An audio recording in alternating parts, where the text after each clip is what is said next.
Assalamualaikum warahmatullahi wabarakatuh.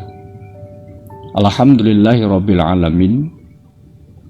Wassalatu wassalamu asyrafil anbiya'il mursalin sayyidina wa maulana Muhammadin wa ala alihi wa sahbihi wa barik wa sallim ajma'in. Subhanaka la ilma lana illa ma 'allamtana innaka antal alimul hakim. Wala haula wala quwata illa billahil aliyil azim. Rabbi shrah li sadri wa yassir li amri wahlul 'uqdatam min lisani yafqahu qawli, amma ba'du.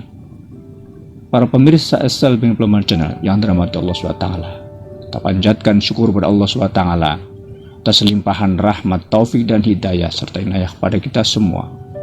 Salawat dan salam tidak lupa kita sampaikan kepada junjungan kita, kasih kita, Nabi besar Muhammad SAW, serta para sahabat, keluarga dan pengikutnya ila yaumil qiyamah. Kita masih dalam program Cahaya Ramadan dalam tema pembahasan kisah penuh hikmah di bulan Ramadan.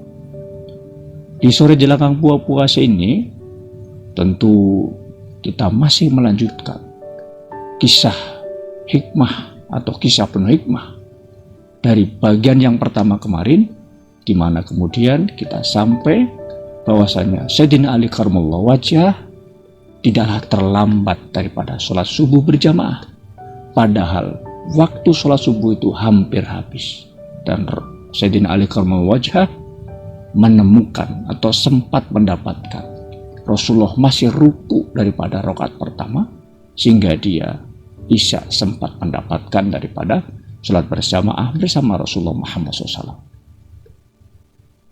Karena apa? Karena Rasulullah memperpanjang atau menambah waktu dalam rukunya itu, sehingga lebih lama daripada ruku-rukunya biasanya. Jadi Rasulullah lama di dalam rukunya itu. Para pemirsa Islam yang channel Allah SWT, ketika kemudian selesai sholat subuh dan Sayyidina Ali karramallahu wajhah sempat bersama Rasulullah sholat berjamaah itu, para sahabat kemudian heran dan mempertanyakan kepada Rasulullah, "Ya Rasul, engkau tidak biasa sholat subuh berjamaah dengan ruku yang panjang, dengan ruku yang lama waktunya." Maka kemudian Rasulullah menjelaskan kepada para sahabat kenapa Rasulullah rukunya panjang. "Wahai sahabatku, ketika aku kemudian sedang sholat dan ruku, malaikat Jibril turun kepadaku dan menahanku untuk kemudian tidak segera iktidal, yaitu gerakan setelah ruku yaitu iktidal. Itu Rasulullah ditahan punggungnya oleh sayap-sayap malaikat Jibril alaihissalam dalam waktu yang agak lama itu. Dan kemudian malaikat Jibril berkata kepada Rasulullah Sallallahu Alaihi Wasallam, Rasulullah Muhammad SAW, "Wahai Muhammad, aku diutus oleh Allah SWT untuk menahanmu memperpanjang atau menambah lama waktu rukunya oleh Allah SWT karena sahabatmu Ali bin Abi Thalib radhiyallahu anhu sudah berangkat ke masjid, dan ketika di tengah perjalanan menemui seorang yang tua renta dengan jalan tertatih-tatih, dan Sayyidina Ali tidaklah mendahulunya, tapi Sayyidina Ali memperlambat waktunya, memperlambat langkahnya sampai orang tua itu kembali ke tempatnya. Baru setelah tidak ada halangan, Sayyidina Ali karramallahu wajhah mempercepat langkahnya. Kalau engkau tidak tahan rukunya lebih lama, tentu Sayyidina Ali akan tertinggal sholat berjamaah bersama." Subhanallah. Demikianlah kemuliaan Sayyidina Ali dengan menghormati orang lebih tua, maka Allah berikan kemuliaan tidak terlambat sholat subuhnya. Ada satu hadis Nabi dari Imam Tirmidzi yang mengingatkan kepada kita, qala Nabi Sallallahu Alaihi Wasallam, laisa mina malam yarham sohirona wa yuwaqqar kabirona.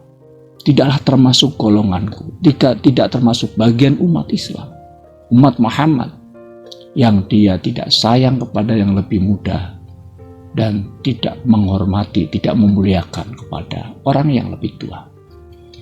Dari hadis ini maka mengingatkan kepada kita, menyadarkan kepada kita bahwa hendaklah kita umat Islam senantiasa menghormati kepada orang yang usianya lebih tua daripada kita. Menghormati itu banyak cara. Dalam hadis ini atau dalam kisah ini diceritakan bagaimana Sayyidina Ali menghormati orang tua dengan tidak mau mendahului langkah, menyalip kalau bahasa kita. Dan tentunya dalam kehidupan sehari-hari kita bisa menerjemahkan atau mengamalkan daripada apa yang dilakukan oleh Sayyidina Ali. Ketika ada orang tua yang akan menyeberang jalan, kita seberangkan.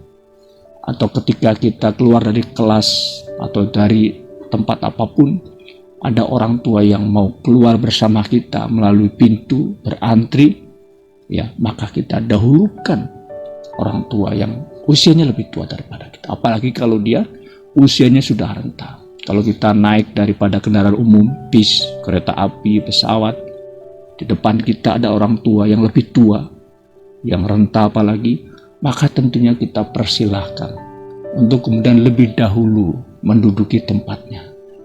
Atau kalau dia tidak punya tempat karena penuh dan kita sudah duduk, adalah sangat baik kalau tempat kita persilahkan untuk diduduki oleh orang tua itu. Kalau kita di mobil bis umum misalkan, kita persilahkan dan kita relakan diri kita yang kuat ini untuk berdiri. Itulah kemuliaan yang ada pada kita, dan insya Allah Allah berikan pahala dan Allah berikan keistimewaan sebagaimana sahabat Rasulullah Sayyidina Ali karramallahu wajhah diberikan kemuliaan, ditahan sholat jamaah Rasulullah menunggu Sayyidina Ali. Tentu kita tidak seperti itu, boleh jadi tidak seperti itu, tapi insya Allah ada kemuliaan-kemuliaan yang Allah berikan kepada kita. Mudah-mudahan kita bisa mengambil hikmahnya dan mencontoh teladan ini dengan menghormati orang yang lebih tua usianya daripada kita.